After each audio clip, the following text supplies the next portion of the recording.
Living in the shadows. It's just total disbelief. The wife of a serving police officer says she fears for her family. She spoke to me anonymously. Her husband's name was among those mistakenly published. I was so shocked at what I was hearing and reading, and quite frankly, really angry. And ultimately, in my opinion, they've failed in their duty of care here in relation to keeping their employees safe. Police officers here have always lived under the threat of violence. What does that mean in terms of how you go about your daily life? Daily life for us. Every morning before my husband leaves for work, before I leave for work, we both check under our cars in case of any suspicious devices, and we vary our routes to work on a daily basis. And we basically don't talk about what my husband does to anybody who's outside our family or our immediate circle of trust.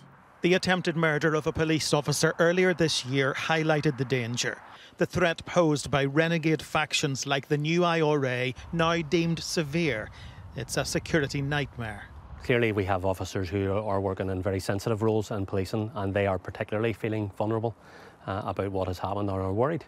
This is serious, and the organisation are treating this seriously by calling this as a critical incident, because that's what it is. I mean, we're talking about life and death here, and that's not to sensationalise.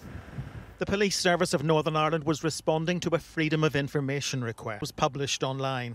I think that this level of breach is really unprecedented. There are also many officers who essentially overnight will have found themselves outed to friends and family as police officers, which, given the severe security situation that we face in Northern Ireland, is an incredibly difficult thing for families to come to terms with. The Chief Constable has cut short his holiday. News of a second data breach compromising 200 staff last month piles the pressure on him. Officers and their families want answers. We also have 2 young children to protect. And there are still people out there who deem the police officers and their families as legitimate targets. So it just adds a further element of fear to our daily life. So you're living in fear? Effectively, yes, we are. The human cost of a monumental human error. David Blevins, Sky News in Belfast.